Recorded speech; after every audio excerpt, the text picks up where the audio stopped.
أعوذ بالله من الشيطان الرجيم. بسم الله الرحمن الرحيم.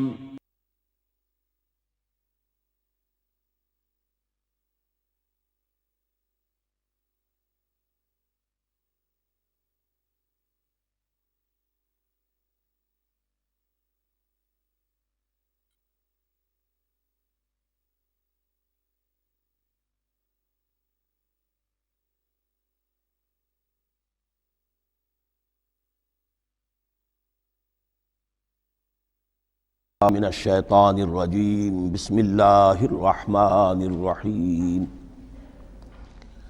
الحمد للہ رب العالمین الرحمن الرحیم مالک یوم الدین ایاک نعبد و ایاک نستعین اہدنا الصراط المستقیم صراط الذين أنعمت عليهم غير المغضوب عليهم ولا الضالين آمين لنا أمورنا كلها وأتمم لنا بالخير وتقبل منا فإنك خير المتقبلين آمين يا رب العالمين۔ ابھی میں نے سورہ فاتحہ کی تلاوت کی اور آپ نے سماعت فرمائی۔ یہ سورہ مبارکہ مصحف کے اعتبار سے تو پہلی صورت ہے ہی، سب کو معلوم ہے، لیکن یہ بھی نوٹ کر لیجئے کہ یہ نزول کے اعتبار سے بھی سب سے پہلی مکمل صورت جو حضور پر نازل ہوئی وہ یہی ہے۔ اس سے قبل متفرق آیات نازل ہوئیں، 5 آیتیں سورہ علق کے آغاز میں، کچھ آیتیں سورہ قلم یا سورہ نون کے آغاز میں، کچھ آیتیں سورہ مزمل کی ابتدا کی، کچھ آیتیں سورہ مدثر کے آغاز کی۔ 5ویں وحی تقریباً اس پر اجماع ہے کہ یہ سورۃ الفاتحہ کی ہے اور یہ مکمل صورت ہے جو حضور پر نازل ہوئی۔ سورۃ الفاتحہ کے معنی ہوئے افتتاحی صورت۔ فتح یفتح کے معنی ہے کھولنا، مفتاح کنجی کو کہتے ہیں، چابی کو۔ تو یہ اوپننگ سورہ آف دی قرآن، قرآن حکیم کی افتتاحی صورت۔ ویسے جیسا کہ میں تعارف قرآن کے ضمن میں عرض کر چکا ہوں، عربوں کا یہ مزاج تھا کہ جس چیز سے انہیں خصوصی محبت ہوتی تھی اس کے بہت سے نام رکھتے تھے۔ اس کے بھی بہت سے نام ہیں۔ سورۃ الفاتحہ سب سے عام ہے، لیکن الکافیہ، الشافیہ، ام القرآن، اساس القرآن، کم سے کم یہ 4 نام تو میں سمجھتا ہوں کہ ہر مسلمان کو مزید معلوم ہونے چاہیے، اور بھی بہت سے نام۔ اس سورہ مبارکہ کی بالاتفاق و بالاجماع 7 آیتیں ہیں، اگرچہ ان کی ترتیب میں کچھ اختلاف ہے۔ ایک رائے یہ ہے، اور یہ رائے امام شافعی کی بھی ہے اور بصرہ کے جو قراء تھے ان کی بھی ہے، کہ آیت بسم اللہ بھی سورہ فاتحہ میں شامل ہے، اس کا جز ہے۔ وہ اس کو شامل کر کے پھر 7 آیتیں بناتے ہیں، تو آخری جنہیں ہم 2 آیتیں سمجھتے ہیں، صراط الذین انعمت علیہم غیر المغضوب علیہم ولا الضالین، وہ ان کے نزدیک ایک آیت ہے۔ تو گویا کہ نتیجہ یہ نکلا کہ آیتوں کی تعداد 7 ہی رہتی ہے۔ امام ابو حنیفہ رحمۃ اللہ علیہ کا موقف اور کوفے کے جو قراء تھے ان کا بھی موقف یہ ہے کہ آیت بسم اللہ نہ سورہ فاتحہ کا جز ہے نہ کسی اور سورت کا جز ہے، سوائے ایک مقام پر جہاں حضرت سلیمان علیہ السلام کا خط جو ہے نقل ہوا ہے، جو انہوں نے ملکہ سبا کو لکھا تھا، انہ من سلیمان و انہ بسم اللہ الرحمن الرحیم۔ تو قرآن کے متن میں صرف اسی جگہ پر یہ آیت شامل سمجھتے ہیں، باقی یہ صرف علامت کے طور پر کہ یہاں سے ایک نئی سورت شروع ہو رہی ہے درج کی گئی ہے۔ اس سورہ مبارکہ کو الصلاح قرار دیا گیا ایک حدیث میں۔ اس کا جو اسلوب ہے وہ دعا کا ہے، اور دعا کے ساتھ اس کی جو مناسبت ہے، اور پھر اسی کی وجہ سے ہماری نماز کا یہ جزو لا ینفک بنا دیا گیا۔ بلکہ ایک حدیث جو میں آپ کو سناؤں گا اس میں اسی کو نماز قرار دیا گیا، الصلاح یہی ہے۔ ویسے وہ حدیث مبارک موجود ہے، من لم یقرأ بفاتحۃ الکتاب لا صلاۃ لمن لم یقرأ بفاتحۃ الکتاب، جو شخص سورہ فاتحہ کی تلاوت نہیں کرتا اس کی کوئی نماز نہیں۔ اس کے حوالے سے بھی ہمارے ہاں دو مسلک ہیں، ذکر صرف اس لیے کر رہا ہوں کہ آپ کے علم میں ہو، ان میں کوئی بنیادی فرق نہیں ہے۔ کسی بھی ایک رائے کا انسان قائل اور حامل ہو سکتا ہے بغیر اس کے کہ دوسرے کو بالکل غلط قرار دے، بلکہ یہ کہ اس کے لیے بھی گنجائش اپنے ذہن میں اور اپنے دل میں رکھے۔ اور دوسری رائے یہ ہے کہ اس کا حصہ نہیں ہے۔ اسی اعتبار سے یہ کہ یہ سورہ مبارکہ نماز میں پڑھی جانی ضروری ہے، لا صلاۃ لمن لم یقرأ بفاتحۃ الکتاب۔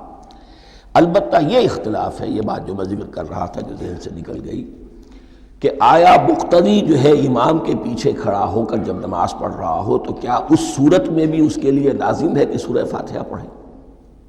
اس میں دو رائے ہو گئی، بلکہ تین۔ ایک رائے انتہائی ہے اور وہ فقہ حنفی کی طرف منسوب ہے کہ اگر آپ امام کے پیچھے مقتدی کی حیثیت سے نماز پڑھ رہے ہیں تو کسی بھی رکعت میں آپ سورہ فاتحہ نہیں پڑھیں گے۔ ایک دوسری بالکل برعکس رائے ہے، وہ امام شافعی رحمۃ اللہ علیہ کی ہے کہ ہر حالت میں چاہے امام جہری رکعت پڑھا رہا ہو جس میں وہ بلند آواز سے سورہ فاتحہ پڑھ رہا ہو، اور چاہے وہ سری رکعت ہو، ہر حالت میں مقتدی کو بھی پڑھنی ہے۔ ایک تیسری رائے بین ہے، وہ امام مالک کی ہے رحمۃ اللہ علیہ، کہ جو سری رکعت ہے جس میں کہ امام بھی خاموشی سے پڑھ رہا ہے مقتدیوں کو بھی پڑھنی چاہیے۔ جو جہری رکعت ہے جس میں کہ امام بلند آواز سے پڑھ رہا ہے اس میں مقتدیوں کو خاموش رہ کر پوری توجہ جو ہے سننے پر صرف کر دینی چاہیے۔ اذا قرئ القرآن فاستمعوا له وانصتوا، جب قرآن پڑھا جا رہا ہو تو پوری توجہ اس کے پڑھنے پر مرکوز کر دو اور خود خاموش رہو۔ میرے اپنی رائے میں یہ تیسری رائے سب سے زیادہ صائب ہے اور اس میں کسی طرح کی بھی کوئی پیچیدگی پیدا نہیں ہوتی۔ بہرحال اس سورہ مبارکہ کا جو اسلوب ہے میں نے عرض کیا دعائیہ ہے، البتہ قرآن مجید کے علم اور حکمت کے اعتبار سے، اس کے فلسفے کے اعتبار سے ایک بات سمجھ لینی چاہیے۔ قرآن کا فلسفہ یہ ہے کہ بنیادی ہدایت ہر انسان کے دل میں موجود ہے، بالقوہ، پوٹینشلی۔ یہ جو قرآن مجید یا اللہ کی کتابیں نازل ہوتی ہیں یہ انہیں ایکٹیویٹ کرتی ہیں، وہ اندر کی جو ڈورمنٹ کانشسنس ہے، خوابیدہ شعور جو ہے اسے بیدار کر کے، اور پھر یہ کہ اسے اجاگر کرتی ہیں۔ ہر سلیم الفطرت انسان اور سلیم العقل انسان، دو سلامتی شرط ہیں۔ سلیم الفطرت، نیچر پرورٹڈ نہ ہو، فطرت مسخ نہ ہو گئی ہو، عقل سلیم ہو۔ ان دونوں چیزوں کا نتیجہ یہ نکلتا ہے کہ وہ انسان از خود، بغیر کسی وحی کی رہنمائی کے، بغیر کسی نبی کی تعلیم کے سے استفادہ کیے ہوئے از خود بھی کچھ حقائق تک پہنچ جاتا ہے۔ اور وہ حقائق کیا ہیں؟ نمبر ایک یہ کہ اس کائنات کا ایک خالق ہے اور وہ ایک ہے، اور وہ تمام صفات کمال سے متصف ہے۔ نمبر دو یہ کہ انسان کی زندگی صرف یہ زندگی نہیں ہے، بلکہ ایک اور زندگی ہے کہ جس میں اس زندگی کے اعمال کے نتائج برآمد ہوں گے۔ یہ دو باتیں، اس کی زیادہ وضاحت کے ساتھ جو ہے اس کا تذکرہ آئے گا سورہ لقمان میں، جہاں حضرت لقمان کی شخصیت کا تذکرہ ہے۔ لیکن یہاں صرف یہ بات سمجھ لیجئے کہ قرآن کا فلسفہ یہ ہے کہ ہر انسان میں، ہر فرد نوع بشر میں جو اپنی ولادت کے وقت مسلم ہوتا ہے، حضور کی حدیث ہے کل مولود یولد علی الفطرہ ابواہ یحودانہ او ینصرانہ او یمجسانہ، ہر بچہ نوع انسانی کا فطرت اسلام پر پیدا ہوتا ہے، وہ فطرت کے اندر وہ ہدایت ودیت ہے۔ اب اگر وہ فطرت بس نہیں ہوئی اور عقل جو ہے وہ صحیح رخ پر کام کر رہی ہے تو ان دو حقائق تک وہ انسان خود پہنچ جائے گا۔ لیکن ان دونوں حقائق تک پہنچنے کے بعد اب وہ دست بستہ دعا کرے گا کہ اے رب اب مزید ہدایت تو مجھے عطا فرما۔ ایک تو یہ کہ میں کیا کروں کیا نہ کروں، میری عقل اس میں ٹھوکر کھا سکتی ہے، میں کسی اچھی چیز کو بری سمجھ سکتا ہوں، کسی بری کو اچھی سمجھ سکتا ہوں، تو مجھے صحیح راستہ، صحیح راہ ہدایت پر چلا۔ یہ دعا ہے جو انسان کرتا ہے جبکہ وہ ایمان باللہ اور ایمان بالآخرہ تک خود پہنچ چکا ہوتا ہے، اور یہ سمجھتا ہے کہ صحیح زندگی کا رخ یہی ہے کہ جس رب کو میں نے پہچانا ہے کہ وہ اس کائنات کا خالق ہے اور مالک ہے اور رب ہے، میں اس کی بندگی کروں، اس کی اطاعت کروں، اس کا حکم مانوں، اس کے راستے پر چلوں۔ لیکن وہ راستہ کون سا ہے؟ اس کے لیے پھر دست بدعا ہوتا ہے کہ پروردگار تو میری رہنمائی فرما۔ یہ مقام ہے کہ جہاں آپ سمجھ لیجئے اپنے آپ کو بھی آج اس جگہ پر تصور کرتے ہوئے پھر اس سورہ مبارکہ کو پڑھیے کہ آپ اس مقام پر اللہ کے فضل و کرم سے پہنچ چکے ہیں کہ اللہ کو آپ نے پہچان لیا اور اس کی توحید کو جان لیا، اس کی جملہ صفات کمال سے آپ واقف ہو گئے۔ آپ یہ بھی جان گئے کہ بڑھ کر اس کے حضور میں حاضر ہونا ہے اور وہ حساب کتاب لے گا۔ پھر آپ نے یہ عہد بھی کر لیا کہ اب زندگی گزارنی ہے اس رب کی بندگی میں، اسی کی فرما برداری میں۔ اب یہاں کھڑے ہو کر آپ پوچھتے ہیں کہ اللہ مجھے وہ تفصیلی ہدایت عطا فرما، ایسا نہ ہو کہ کبھی میں کسی راستے پر چلتا ہوا کسی پگڈنڈی پر مڑ جاؤں اور وہ تھوڑی سی جو ڈیوییشن ہو میرے راستے کی وہ میری عاقبت کو برباد کر دے۔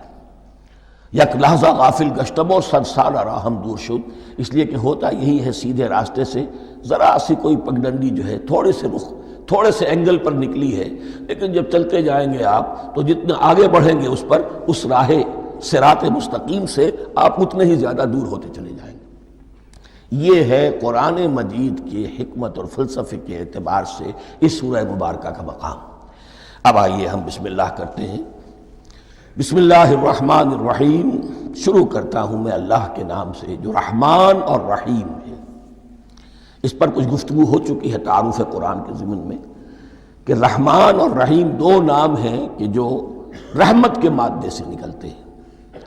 رحمان میں اللہ تعالیٰ کی رحمت کا جوش، ہیجانی کیفیت، طوفانی کیفیت، اور رحیم میں اللہ تعالیٰ کی رحمت کا دوام اور تسلسل۔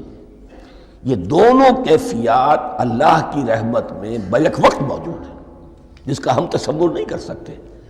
ہم سمندر کو دیکھتے ہیں متلاطم سمندر ہے، اس میں ہیجان ہے، طوفان ہے۔ دریا کو دیکھتے ہیں کہ وہ سکون کے ساتھ چل رہا ہے، خاموشی سے چل رہا ہے، بہہ رہا ہے، بس تسلسل کے ساتھ بہہ رہا ہے۔ ہم ان دونوں کیفیات کو علیحدہ علیحدہ دیکھتے ہیں تو ہمارا ذہن ان دونوں کو بیک وقت اس کا تصور نہیں کر سکتا، تخیل ممکن نہیں۔ لیکن اللہ کی رحمت کی یہ دونوں شانیں مستقلاً ہر وقت موجود ہیں بیک وقت، اسی لیے ان دونوں کے درمیان کہیں حرف عطف نہیں آئے گا۔ بسم اللہ الرحمن الرحیم، الحمدللہ رب العالمین۔ کل حمد، اور حمد کو ذہن میں رکھ لیجئے، حمد مساوی ہے تعریف جمع شکر۔ عام طور پر ترجموں میں ایک لفظ لایا جاتا ہے، کل تعریف اللہ کے لیے، یہ کافی نہیں ہے۔ تعریف آپ کسی شے کی کر سکتے ہیں جس میں کوئی حسن ہے، خوبی ہے، کسی بھی اعتبار سے، خواہ آپ کو اس کے حسن و خوبی سے کوئی فائدہ حاصل نہیں ہو رہا۔ ایک پھول ہے، بہت خوبصورت ہے، بس ٹھیک ہے، خوبصورت ہے، آپ نے کہا، تعریف کر دی۔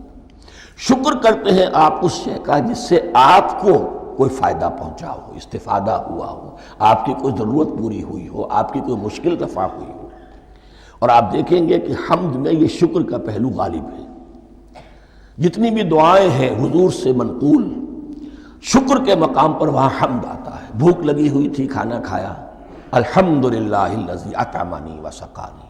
اب یہاں دیکھیے ترجمہ تعریف نہیں، شکر ہے اس اللہ کا جس نے مجھے کھلایا اور پلایا۔ آپ بیت الخلاء سے باہر آئے، نجاستیں آپ سے دور ہو گئیں، طبیعت میں انشراح ہوا، الحمدللہ الذی اذھب عنی الاذی وعافانی۔ وہ شکر ہے اس اللہ کا جس نے اذیت بخش چیزیں مجھ سے دور کر دیں اور مجھے عافیت بخشی۔ تو یہ الحمدللہ رب العالمین، اللہ تعالیٰ کا حسن و کمال اور حسن و جمال اپنی جگہ بھی اس انتہا کا ہے کہ جتنی تعریف اس کا حق ہے ہم کر ہی نہیں سکتے، لیکن اس کے احسانات اور انعامات ہم پر اتنے ہیں کہ ہم ان کو بھی گن نہیں سکتے۔ لہذا ایک ہی احصاء ہم نے کر دیا الف لام کے ساتھ، الحمدللہ رب العالمین۔ تمام تعریفیں اور کل شکر اللہ کے لیے ہیں کہ جو تمام جہانوں کا پروردگار ہے، رب ہے، مالک ہے۔ رب میں ایک مفہوم ہوتا ہے ربوبیت کا، اور اس میں مفہوم شامل ہوتا ہے تربیت کا، ربیانی صغیرہ۔ تو مالک ہونا اور تربیت دینا۔ آپ جس شے کے مالک ہوں گے آپ چاہیں گے اس میں بڑھوتری ہو، اس میں اضافہ ہو، وہ نشو و نما پائے۔ تو یہ دونوں چیزیں آپس میں ایک دوسرے کا جڑی ہوئی ہیں، پروردگار بھی اور مالک بھی۔ عام طور پر عربی میں رب کا لفظ مالک کے لیے آتا ہے، رب البیت، رب الدار، رب المال، تو مالک وہاں پر ظاہر بات ہے کہ اس سے مراد کیا ہے؟ مال والا، گھر والا، گھر کا مالک۔ تو کل شکر اور کل تعریف اس اللہ کے لیے ہے جو تمام جہانوں کا مالک بھی ہے اور پروردگار بھی ہے۔ الرحمن الرحیم، رحمان ہے اور رحیم ہے۔ اب دوبارہ اس کی میں وضاحت نہیں کروں گا۔ مالک یوم الدین، یوم دین کا مختار مطلق ہے۔ دین عربی زبان میں کہتے ہیں بدلے کو، دناہم کما دانو، کما تدینو تو دانو، یہ کہاوت ہے۔ جیسے اردو میں ہم کہتے ہیں جیسا کرو گے ویسا بھرو گے، کما تدینو تو دانو، تو یہ ہے بدلہ۔ اس کا بنیادی مفہوم جو ہے وہ بدلہ ہے۔ تو بدلے کا ایک دن ہے جس دن فیصلہ ہوگا کہ کون کیا کما کر لایا ہے اور اسے کیا بدلہ ملنا چاہیے۔ آیا اس کا برائیوں کا پلڑا بھاری ہے کہ اسے سزا ملنی چاہیے، یا اس کی حسنات اور نیکیوں کا پلڑا بھاری ہے کہ اسے جزا ملنی چاہیے، اس کا انعام اور اکرام کے ساتھ معاملہ کیا جانا چاہیے۔ وہ ایک دن ہے، اسے ہم یوم القیامہ کہتے ہیں۔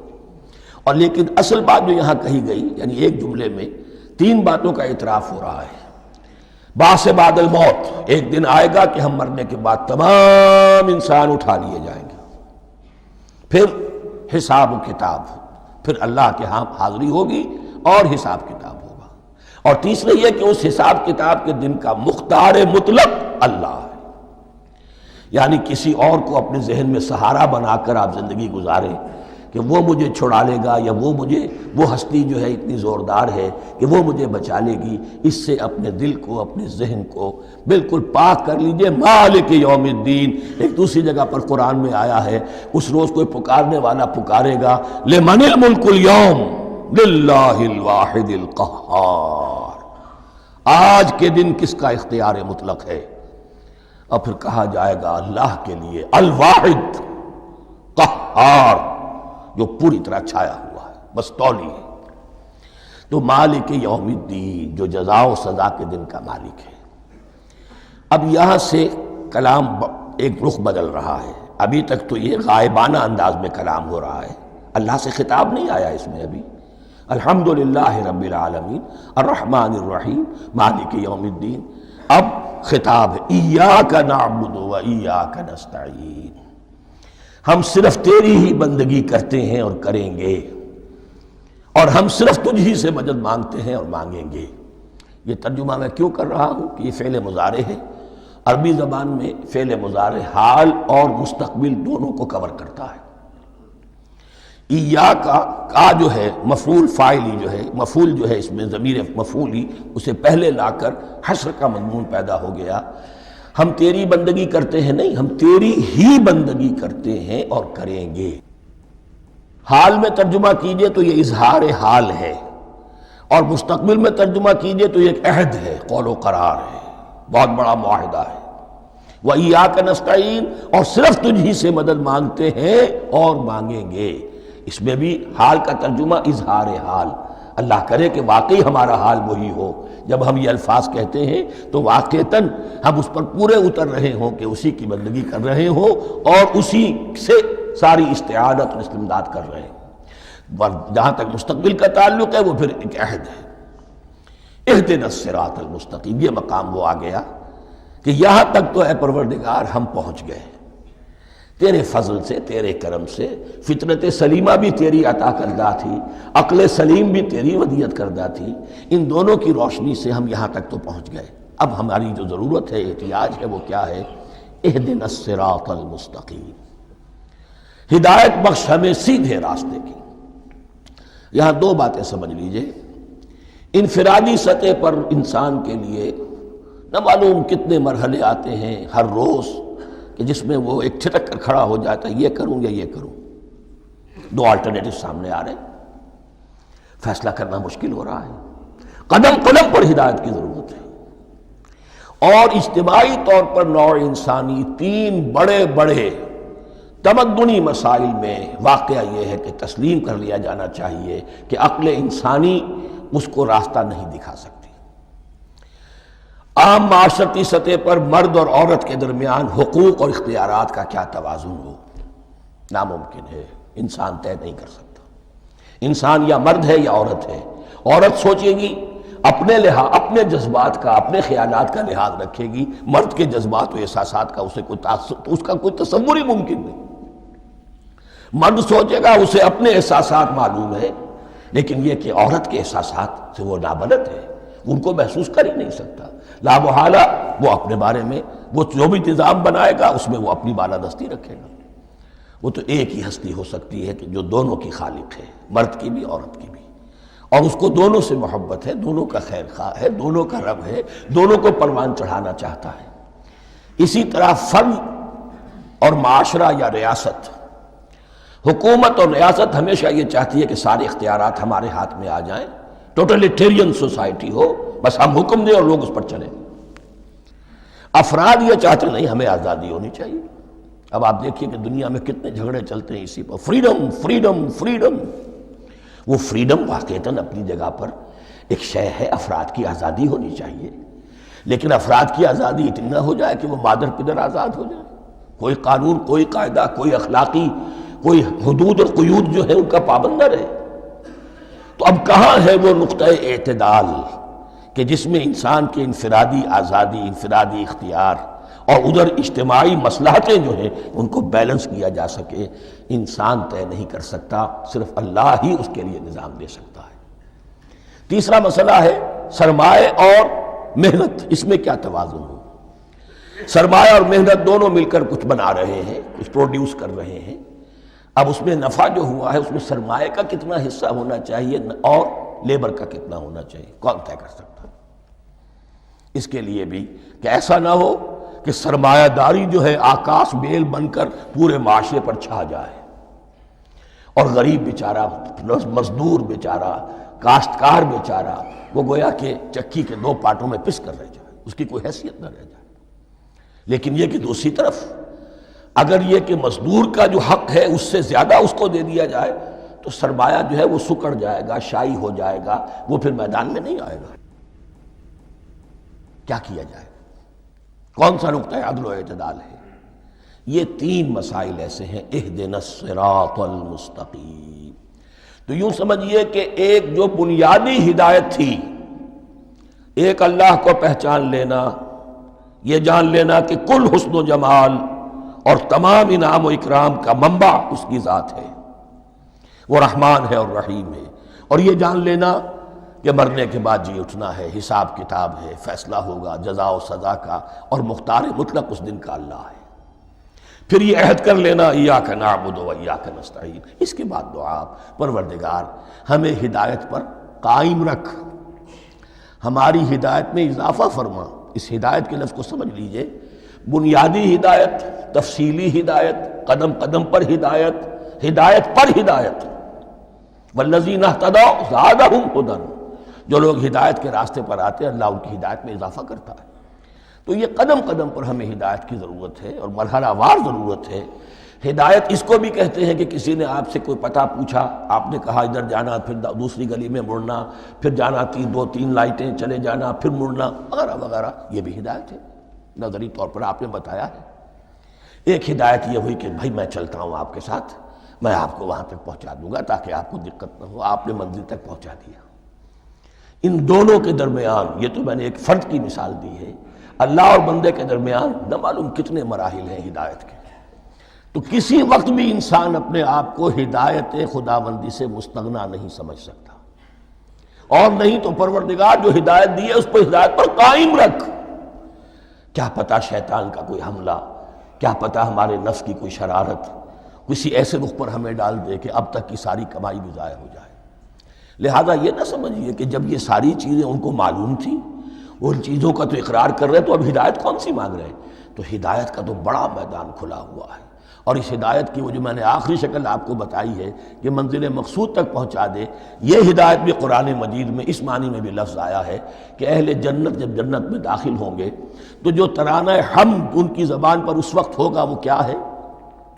الحمدللہ الذی ہدانا لہذا وما کنا لنہتدی لولا ان ہدانا اللہ، کل شکر اس اللہ کا جس نے ہمیں یہاں تک پہنچا دیا، ہدایت دی یہاں تک پہنچا دیا، اور ہم ہرگز نہ پہنچ پاتے، ہم ہرگز ہدایت یافتہ نہ ہو سکتے اگر اللہ ہی ہمیں ہدایت نہ دیتا۔ اہدنا الصراط المستقیم، سیدھا راستہ، صراط الذین انعمت علیہم، اب اس کی مزید وضاحت ہے، راستہ اس کا ان لوگوں کا جن پر تیرا انعام ہوا۔ یہ کون لوگ ہیں؟ اس کی وضاحت آپ کو ملے گی سورہ نساء میں، من یطع اللہ والرسول فاولئک مع الذین انعم اللہ علیہم من النبیین والصدیقین والشہداء والصالحین۔ چار طبقات ہیں منعم علیہم جن پر اللہ کا انعام ہوا ہے۔ چوٹی پر انبیاء کرام، اس کے بعد صدیقین کرام، اس کے بعد شہداء عظام، اس کے بعد عام صالح مسلمان، صالح ہو۔ یہ بیس لائن ہے، اس سے اوپر کا درجہ شہداء کا ہے، اس سے اوپر کا درجہ صدیقین کا ہے، اور پھر اس سے اوپر کا درجہ انبیاء کا ہے۔ انبیاء میں سے پھر وہ بھی ہوتے ہیں کہ جو اولو العزم میں من الرسل ہیں، لیکن یہ چار طبقات ہیں، ان کے راستے پر ہمیں چلا۔ غیر المغضوب علیہم ولا الضالین، جو مغضوب علیہم نہیں ہوئے، جن پر تیرا غضب نہیں ہوا، اور غضب ہوتا ہے ان پر کہ جو ہدایت کے واضح ہونے کے بعد ہدایت کو ترک کر دیں، وہ ہے مغضوب علیہم۔ جنہیں ہدایت مل گئی ہو، ہدایت کو پہچان لیا ہو، پھر اپنی شرارت نفس کی وجہ سے، اپنی نفسانیت کی وجہ سے، اپنے تکبر کی وجہ سے، اپنے حسد کی وجہ سے وہ اس حق کو رد کر دیں، اس کو ترک کر دیں، ان پر اللہ کا غضب آتا ہے۔ اور اس میں اس کی بہت بڑی مثال تاریخ کے اعتبار سے یہودی ہیں۔ اللہ نے انہیں ہدایت دی، کتابیں عطا کی، تورات، انجیل، زبور، سینکڑوں نبی ان میں مبعوث کیے، 1400 برس تک نبوت کا تار ٹوٹا ہی نہیں، مسلسل۔ ابتدا میں بھی 2 نبی، موسیٰ اور ہارون، اور اختتام پر بھی 2 نبی، عیسیٰ اور یحییٰ علیہ السلام، اور ان کے مابین کوئی لمحہ نہیں آیا ہے تاریخ بنی اسرائیل میں جبکہ کوئی نہ کوئی نبی موجود نہ ہو۔ لیکن انہوں نے اپنی شرارت نفس کی وجہ سے ہدایت تورات سے بھی منہ موڑا، اور پھر سب سے بڑی بات یہ کہ ہدایت محمدی سے، ہدایت قرآنی سے بھی صلی اللہ علیہ وسلم منہ موڑا، وہ ہے مغضوب علیہم ولا الضالین، اور نہ ہی گمراہ ہوئے۔ یہ لفظ جو آتا ہے عربی زبان میں، گمراہ کا بھی ہے اور تلاش حق میں بھٹکنے والے کا بھی ہے۔ ایک وہ شخص ہے جس پر حق ابھی واضح نہیں ہوا، وہ تلاش میں ہے، اس کے لیے بھی ضال کا لفظ آئے گا۔ اسی طرح کوئی شخص کسی کے عشق اور محبت میں ایسا ہو جائے، دیوانہ ہو جائے، اس کو بھی ضال کہتے ہیں، یعنی اس کے اوپر جذبات کا اتنا غلبہ ہو گیا ہے کسی کی محبت اور عشق کی بنا پر۔ تو حضور کے لیے یہ لفظ آیا ہے وَوَجَدَكَ ضَالًّا فَهَدَىٰ، اور یہ تو سورۃ الضحیٰ ہے، اکثر بیشتر لوگوں کو یاد ہوگی۔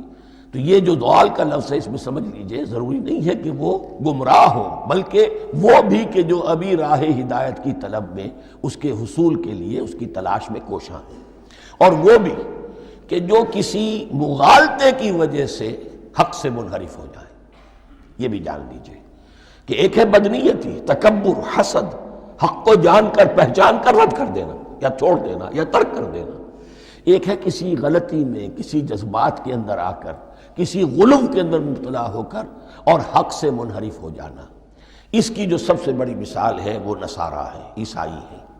حضرت مسیح کو انہوں نے مانا لیکن غلو کیا، یہ لفظ آئے گا آگے، لا تغلو فی دینکم، اپنے دین میں غلو نہ کرو۔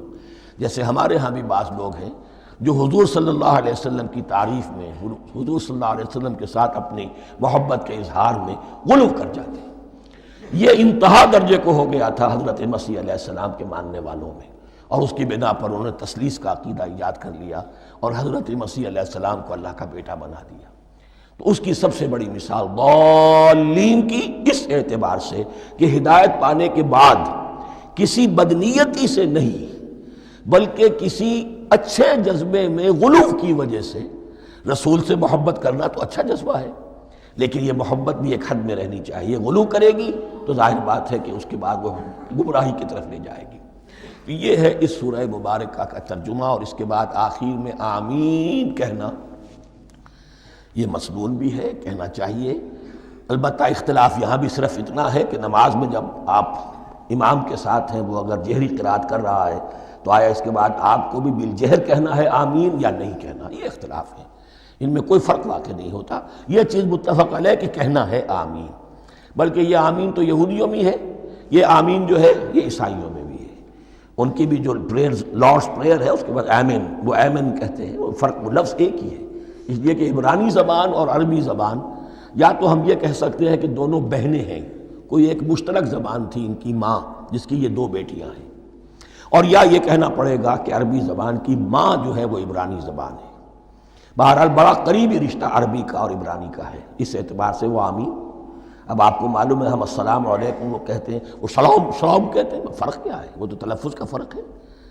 اسی طریقے سے اور بہت سے الفاظ ہیں، میں بعد میں بتا. اب میں اس سورہ مبارکہ کے بارے میں خاص حدیث آپ کو سنانا چاہتا ہوں، اور اسی سے در حقیقت جو امام ابو حنیفہ کا موقف ہے رحمۃ اللہ علیہ، اس کی حقانیت مزید مبرہن ہو جائے گی.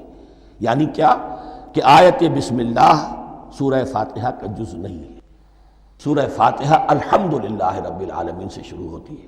وہ میں آپ کو بتانا بھول گیا کہ جن کے نزدیک یہ سورت کا جز ہے وہ پھر جہری قرات میں بسم اللہ الرحمن بھی بلند آواز سے کہیں گے، اور جن کے نزدیک یہ سورہ فاتحہ کا جز نہیں ہے وہ نہیں کہیں گے، وہ الحمدللہ رب العالمین سے قرات کریں گے. تو کوئی فرق نہیں ہے بنیادی. یہ حدیث جو ہے یہ مسلم شریف میں ہے اور حدیث قدسی ہے. اس کے راوی حضرت ابو ہریرہ ہیں رضی اللہ تعالی عنہ، اور اس حدیث نے اس سورت کے مضامین کا نہایت عمدہ تجزیہ کر دیا ہے. حدیث کے الفاظ سن لیجئے. قسمت الصلاۃ بینی و بین عبدی نصفین. اللہ تعالیٰ فرما رہے ہیں، حدیث قدسی ہے، میں نے نماز کو، صلاۃ کو اپنے اور اپنے بندے کے درمیان آدھا آدھا تقسیم کر لیا. فنصفها لی ونصفها لعبدی. اس کا نصف جو ہے وہ میرے لیے ہے اور نصف جو ہے وہ میرے بندے کے لیے ہے. وَلِعَبْدِي مَا سَأَلَ. اور جو میرے بندے نے مانگا میں اسے دوں گا، میرا وعدہ ہے یا میں نے اسے دیا. اس کے بعد اس کی تفصیل آتی ہے. اذا قال العبد، جب بندہ کہتا ہے الحمدللہ رب العالمین، قال اللہ حمدنی عبدی. جب بندہ کہتا ہے الحمدللہ رب العالمین، اللہ فرماتا ہے میرے بندے نے میری حمد کی. وَإِذَا قَالَ الرَّحْمَنِ الرَّحِيمِ قَالَ اللَّهُ اثْنَى عَلَيَّ عَبْدِي. جب بندہ کہتا ہے الرحمن الرحیم، اللہ فرماتا ہے میرے بندے نے میری ثنا کی. وَإِذَا قَالَ مَالِكِ يَوْمِ الدِّينِ قَالَ اللَّهُ تَعَالَى مَجَّدَنِي عَبْدِي. میرے بندے نے میری تمجید بیان کی، میری بزرگی بیان کی. اب یہ تین آیتیں ہو گئیں، تینوں میں اللہ کی حمد ہے، ثنا ہے، تمجید ہے. یہ تین آیتیں خالص اللہ کے لیے ہو گئیں. اب چوتھی آیت آئی، ایاک نعبد و ایاک نستعین. اس کے بارے میں جب بندہ کہتا ہے اذا قال العبد ایاک نعبد و ایاک نستعین، قال اللہ تعالی ھذا ما بینی و بین عبدی ولعبدی ما سأل. یہ میرے اور میرے بندے کے درمیان ہے. یہ تو یوں سمجھیے کہ یہ گرہ لگ گئی ہے میرے اور میرے بندے کے مابین. اس نے مجھ سے قول و قرار کیا ہے، اس نے میری بندگی کا اعتراف کیا ہے، اس نے تسلیم کیا ہے کہ میری ہی بندگی کرتا ہے اور کرے گا، اور مجھ سے مدد چاہیے ہے. ھذا ما بینی و بین عبدی. یہ معاہدہ ہے، معاہدہ دو فریقوں کے مابین ہوتا. یہ میرے اور میرے بندے کے مابین ہے. وَلِعَبْدِي مَا سَأَلَ. اور میں نے اپنے بندے کو دیا جو اس نے مانگا. وہ میری مدد چاہتا ہے، میری مدد اس کے شامل حال رہے گی. فَإِذَا قَالَ. اور جب بندہ کہتا ہے اهْدِنَا الصِّرَاطَ الْمُسْتَقِيمَ صِرَاطَ الَّذِينَ أَنْعَمْتَ عَلَيْهِمْ غَيْرِ الْمَغْضُوبِ عَلَيْهِمْ وَلَا الضَّالِّينَ. قال اللہ تعالی ھذا لعبدی ولعبدی ما سأل. یہ تین آیتیں یہ میرے بندے کے لیے. اهْدِنَا الصِّرَاطَ الْمُسْتَقِيمَ، اسی صراط مستقیم کی وضاحت ہے مثبت. صراط الذین انعمت علیہم. اسی صراط المستقیم کی وضاحت ہے منفی انداز میں، غیر المغضوب علیہم ولا الضالین۔ یہ سب میرے بندے کے لیے ہے اور میں نے اپنے بندے کو دیا جو اس نے مانگا۔ اس کو میں نے ایک مرتبہ یہ ترازو کی شکل میں اس کو لکھوایا تھا۔ دیکھیے یہ ایاک نعبد و ایاک نستعین، یہ ہے وہ ترازی کی وہ ڈنڈی۔ واو جو ہے ایاک نعبد و ایاک نستعین، واو جو ہے گویا کہ وہ مٹھ ہے جس سے کہ ترازو کو پکڑا جاتا ہے۔ ادھر ایک پلڑا ہے جس کی 3 آیتیں ہیں، الحمدللہ رب العالمین الرحمن الرحیم مالک یوم الدین۔ اس کا نتیجہ کیا نکلا؟ ایاک نعبد۔ آپ نے شاید یہ سنا بھی ہو، ایک بہت ہی عمدہ قرات کا جو ریکارڈ ہے قاری عبدالباسط عبدالصمد کا، وہ یہیں سے چل کر سورہ فاتحہ کی قرات کر کے ایاک نعبد پر آ کر رکتا ہے۔ الحمدللہ رب العالمین الرحمن الرحیم مالک یوم الدین ایاک نعبد۔ گویا کہ یہاں یہ صورت بالکل ہاف ہو گئی ہے۔ 3 آیتوں میں اللہ کی حمد ہے، ثنا ہے، تمجید ہے، جس کا نتیجہ ہم تیری ہی بندگی کرتے ہیں، تیری ہی اطاعت کریں گے۔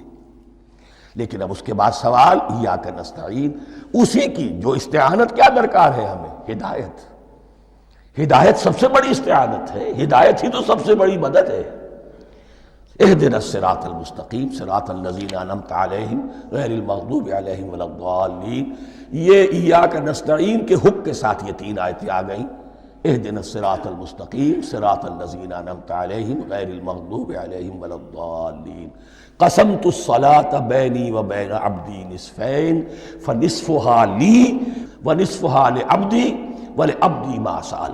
اللہ تعالیٰ اس سورہ فاتحہ کا جو اصل مفہوم ہے وہ بھی ہمارے ذہنوں پر، ہمارے شعور کی سطح پر اسے اجاگر کیے رکھے، ہمیں توفیق دے کہ جب بھی پڑھیں، جب بھی سنیں تو وہ کیفیت اگر ہو جائے۔ اس لیے کہ ایک حدیث ہے کہ الصلاۃ معراج المومنین، نماز تو اہل ایمان کے حق میں معراج کے درجے میں ہے۔ اس حوالے سے ہم یہ سمجھ سکتے ہیں کہ کوئی وقت ایسا آ سکتا ہے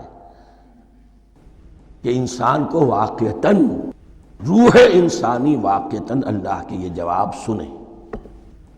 انہونی بات نہیں ہے، ہوتا ہے خطاب آخر، اٹھتا ہے حجاب آخر، کرتے ہیں خطاب آخر، یہ تو ہوتا ہے۔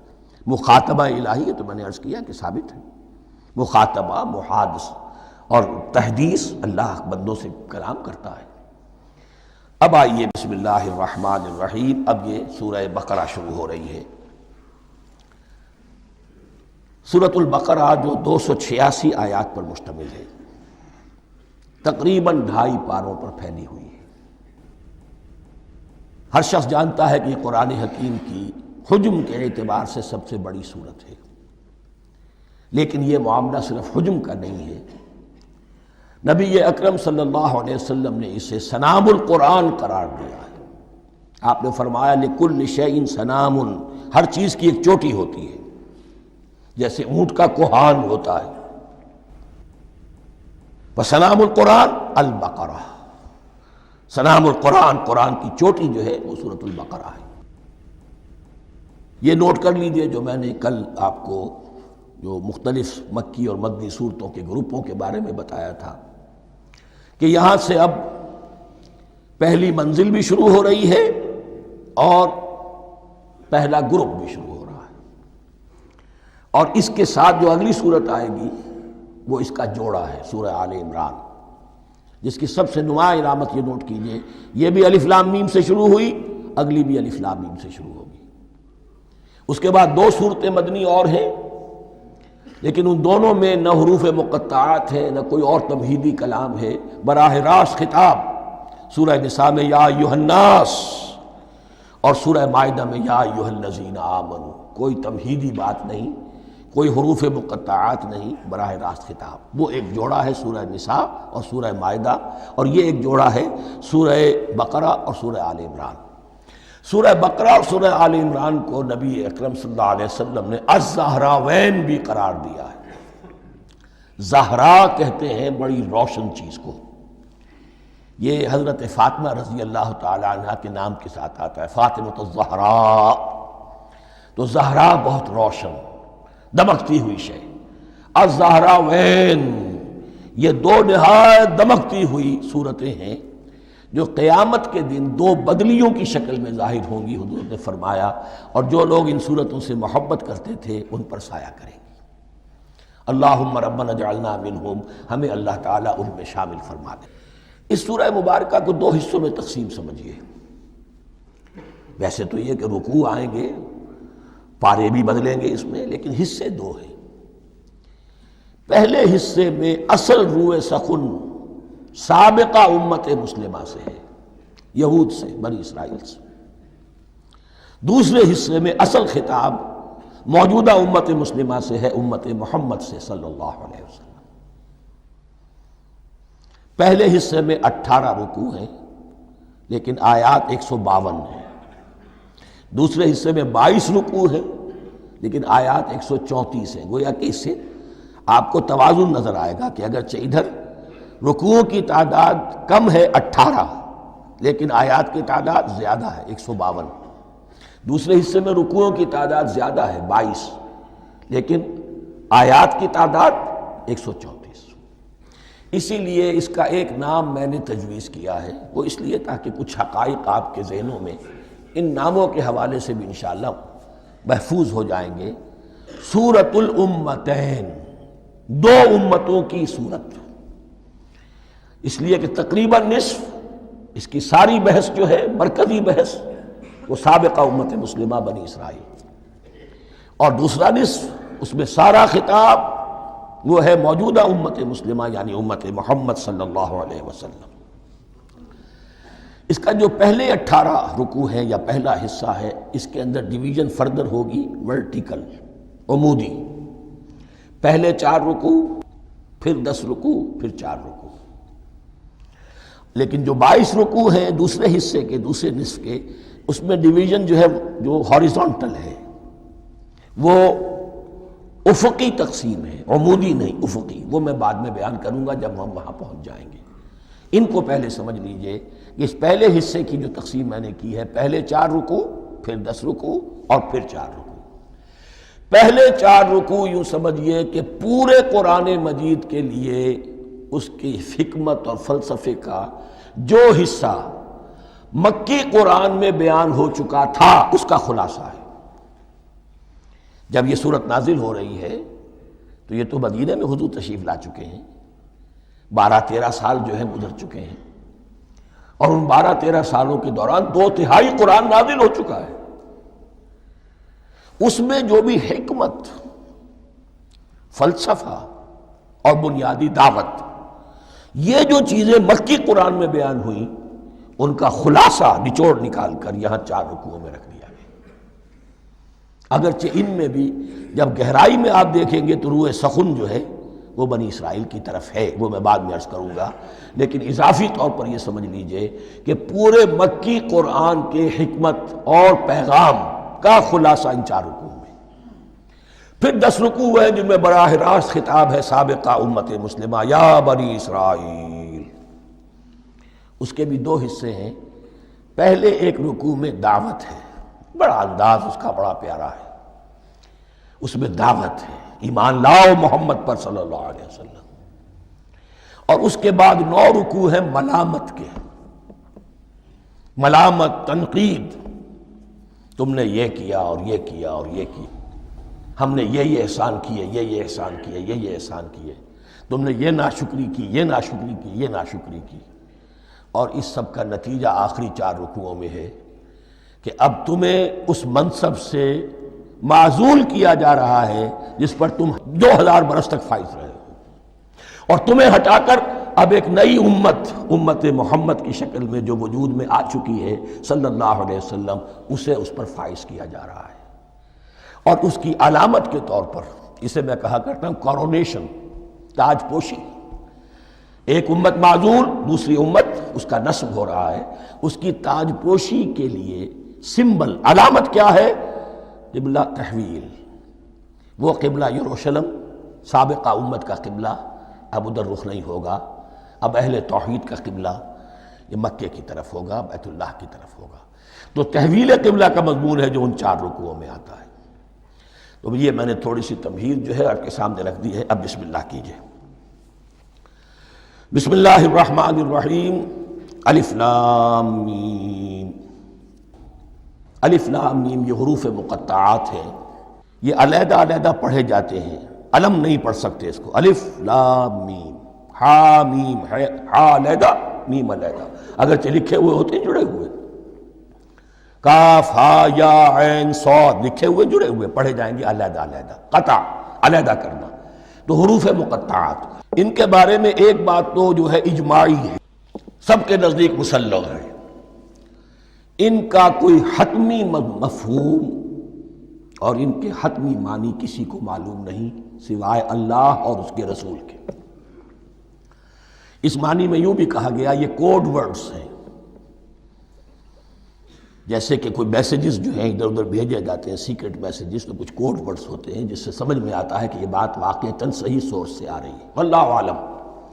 لیکن اس کا کوئی مفہوم اور اس کے معنی جو ہیں وہ اتفاق اس پر ہے، اگرچہ بعض حضرات نے کچھ اپنی سی کوشش کی ہے، کچھ مفہوم جو ہے بنانے کی، وہ اپنی جگہ پر ہے.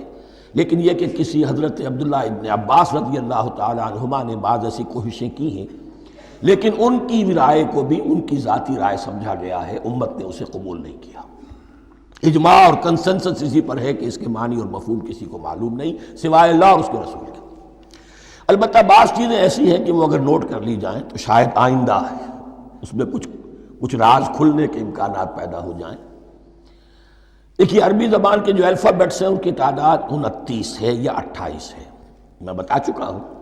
الف اور حمزہ کو ایک سمجھے تو 28 ورنہ 29.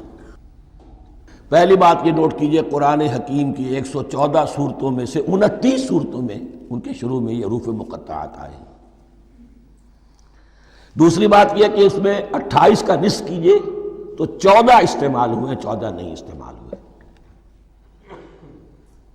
بالکل آدھی تعداد استعمال ہوئی ہے. تیسرے یہ کہ جو شروع اور آخر اور درمیان 3 حصوں میں تقسیم کر دیجئے آپ، 9 9 9 پلواڑی 27، ایک طرف 10 رہ جائیں گی. پہلے حصے میں سے بہت کم حروف لیے گئے، بہت کم. آخری حصے کے تقریباً تمام حروف ہیں تقریباً. درمیانی حصہ وہ ہے کہ جس میں آپ نے دیکھا ہے کہ عربی میں جوڑوں کی شکل میں ہے، صاد ضاد، فرق کیا ہے نقطے کا، سین شین فرق کیا ہے نقطوں کا، را زا فرق کیا ہے نقطے کا. تو جو بھی نقطے والا لفظ ہے وہ نہیں لیا گیا اور جو بغیر نقطے کے غیر منقوط ہے وہ لیا گیا. پھر اس میں 3 صورتیں ہیں جن میں ایک ایک حرف آیا ہے، سورہ قاف، سورہ نون، سورہ صاد. پھر صورتیں ہیں جن میں 2 2 آئی ہیں، جن میں 3 3 آئے ہیں، پھر 4 4 آئے ہیں. 2 ہی صورتیں ہیں جن میں 4 4 ہیں اور 2 ہی صورتیں جن میں 5 5 ہیں. تو یہ ہے صرف کیوں سمجھئے کہ اعداد و شمار. اس کے حوالے سے کچھ آدمی غور کرے تو شاید کوئی بات نکلے. باقی وہ مثال میں آپ کو بتا دیتا ہوں کہ حضرت عبداللہ ابن عباس نے ایک رائے ظاہر کی کہ الف لام میم در حقیقت ایک جملے کا خلاصہ ہے. انا اللہ اعلم، پہلا لفظ انا اس کا الف لے لیا، درمیانی لفظ ہے اللہ اس کا درمیانی لام لے لیا، تیسرا لفظ اعلم یہ آخری لفظ ہے آخری حرف میم لے لیا. انا اللہ اعلم، میں اللہ جانتا ہوں، واللہ اعلم، واقعتاً اللہ ہی جانتا ہے. یہ حضرت عبداللہ ابن عباس کی رائے ہے، لیکن اگرچہ انہیں حبر الامت مانا گیا ہے، لیکن یہ کہ ان کی اس رائے کو بھی اکثر و بیشتر مفسرین نے قبول نہیں کیا. اب جو پہلے 2 رکوع ہیں اس سورہ بقرہ کے، ان کے بارے میں تعویل عام اور تعویل خاص کا ایک بڑا بنیادی فرق ہے جو نوٹ کر لینا چاہیے. جس وقت یہ صورت نازل ہو رہی ہے، میں عرض کر چکا ہوں کہ 12 سال ہو چکے تھے حضور کو اپنا فریضہ نبوت و رسالت ادا کرتے ہوئے. ایک جماعت اچھی بھلی تیار ہو چکی تھی جنہوں نے حضور کی دعوت پر لبیک کہا، ایمان لائے اور آپ کی تعلیمات پر عمل کیا. وہ ایک گروہ موجود تھا، یہ ابو بکر ہے، یہ عمر ہے، یہ عثمان ہے، یہ طلحہ ہے، یہ زبیر ہے، یہ عبد الرحمن ابن عوف ہے، یہ مصعب بن عمیر ہے، دیکھ لو.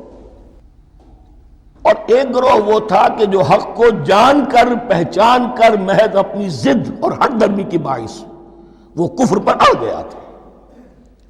اور اب ایک تیسرا گروہ پیدا ہو رہا تھا مدینے میں آ کر، وہ ابھی ایمبریونک سٹیج میں ہے کہ جو داعی ہے مدعی ہے کہ ہم مانتے ہیں لیکن حقیقت میں نہیں مانتے۔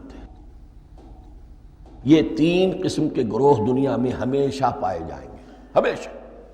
اب اسے میں اس کو لا رہا ہوں تعویل عام کی طرف۔ جب بھی کبھی کوئی دعوت اٹھے گی انقلابی، ایک ہوتا ہے وعظ و نصیحت، ٹھیک ہے، جس نے بھی فائدہ اٹھایا اٹھا لیا۔ ایک ہوتی ہے دعوت انقلابی، وہ انقلابی دعوت کا ہدف ہوتا ہے نظام کو بدلنا۔ نظام بدلتا ہے تو ظاہر بات ہے کہ جو لوگ اس نظام میں جن کے ویسٹڈ انٹرسٹ ہیں اور جن کو پریولیجز حاصل ہیں، جن کے مفادات ہیں، وہ تو لازماً اپنے نظام کا تحفظ کریں گے۔ ٹکراؤ ہوگا، تصادم ہوگا، تصادم میں جانی نقصان بھی ہوگا، مالی نقصان بھی ہوگا۔ یہ گویا کہ کسی انقلابی دعوت کے لوازم ہیں۔ اگر یہ شے نہ ہو تو دعوت انقلابی ہے ہی نہیں۔ اس اعتبار سے ہر انقلابی دعوت کے جواب میں تین طبقے پیدا ہو جاتے ہیں۔ ایک وہ کہ جو اس دعوت کو قبول کرتے ہیں دیانت کے ساتھ، خلوص کے ساتھ، اخلاص کے ساتھ، اور پھر پوری جواں مردی کا ثبوت دیتے ہیں، ہر چہ بعد آباد، اب جو آئے سو آئے، جان دینی پڑے حاضر ہیں، مال دینا پڑے حاضر ہیں، کوئی تکلیف آئے، کوئی مشقت آئے، کوئی مصیبت آئے، کوئی قربانی کرے حاضر۔ جب پکارا گیا واپس نہیں پھیرا کوئی فرمان جنوں کا، اور تنہا نہیں لوٹی کبھی آواز جرس کی۔ خیریت جاں راحت تن صحت داماں، سب بھول گئیں مصلحتیں اہل ہوس کی۔ ایک وہ لوگ ہوتے ہیں، ایک وہ لوگ ہوتے ہیں کہ جو اڑ جاتے ہیں ضد پر، ہٹ درمی پر، ماننے کے باوجود، جاننے کے باوجود کہ بات تو ٹھیک ہے جو کہہ رہے ہیں، کیسے مان لیں؟ ہماری سیادت، ہماری چودراہٹ، ہمارے مفادات، ہمارے یہ ساری چیزیں، ان سب کے اوپر زد پڑ رہی ہے۔ یہ لوگ اڑ جاتے ہیں، اور پھر کوئی دعوت، کوئی نصیحت، کوئی مزید افہام و تفہیم ان کے حق میں مفید نہیں ہوتی۔ اس لیے کہ صحیح بات ہے جو کہتے ہیں کہ سوتے کو تو جگایا جا سکتا ہے، جاگتے کو کیسے جگائیں؟ کوئی سویا ہوا ہے تو آپ اسے جگا دیں گے، جو جاگا ہوا ہے لیکن وہ بنا ہوا ہے، وہ اٹھنے کو تیار ہی نہیں ہے، تو آپ کیسے اٹھا دیں گے اس کو؟ تو جو لوگ جان بوجھ کر حق کو پہچان کر رد کر دیتے ہیں، پھر ان کے حق میں کوئی دعوت، کوئی نصیحت، کوئی تبلیغ، کوئی انذار، کوئی تبشیر مفید نہیں ہوتی۔ تیسرا درجہ ایسے لوگوں کا ہوتا ہے جو یا تو شروع میں آتے ہی شرارت کے ارادے سے ہیں، کوئی مصلحت ہے جس کی وجہ سے اس دعوت کو قبول کر لیا، کوئی ذاتی منفعت ہے جس کے لیے قبول کر لیا، یا یہ کہ شروع میں تو اخلاص کے ساتھ آتے ہیں لیکن جب قربانی دینے کا وقت آتا ہے تو ان کے اندر سیرت و کردار کی وہ مضبوطی نہیں ہوتی کہ ہر چہ بعد آباد، یہ نہیں ہوتی، وہ پھر ڈگمگاتے رہتے ہیں، کبھی کچھ چلے پھر کہیں ٹھٹک کر رہ گئے، پھر کہیں کچھ چلے پھر ٹھٹک کر رہ گئے۔ یہ تیسرا طبقہ ہے کہ جو کہتا ہے، دعوی مدعی ہے کہ ہم نے مانا ہے، قبول کیا ہے، بات ٹھیک ہے، کچھ تھوڑا بہت چلتے بھی، لیکن جہاں مشکل آئی چھٹک کر کھڑے ہو گئے، اونجے منہ گر پڑے۔ یہ تیسرا طبقہ ہے۔ اس کے لیے لفظ ہمارے ہاں منافقین بھی ہے، لیکن اس رکوع میں آ کر، ابھی ان 4 رکوعوں میں نہیں بلکہ سورہ بقرہ میں مکمل میں بھی کہیں نفاق کا لفظ نہیں آیا ہے، اس لیے کہ اسے مرض سے تعبیر کیا گیا۔ یہ مرض ہے ایک، اور اس مرض کے ذریعے سے لوگوں کے اندر جو ہے وہ ایک نفاق کا بیج پڑ رہا ہے، جو ظاہر ہوگا تو منافقت پوری کی پوری کھل کر سامنے آ جائے گی۔ روگ ہے انسانی شخصیت کا، اس حوالے سے وہ تیسری، اور یہ چونکہ اہم ترین حصہ تھا، اور یہ مرض اب شروع ہو رہا تھا، مدینے میں، مکے میں نہیں تھا، لہذا زیادہ تفصیل سے اس کے بارے میں گفتگو ہوئی۔ اب ان 2 رکوعوں کا سلسلے وار مطالعہ انشاءاللہ اس دوسری نشست میں کریں گے۔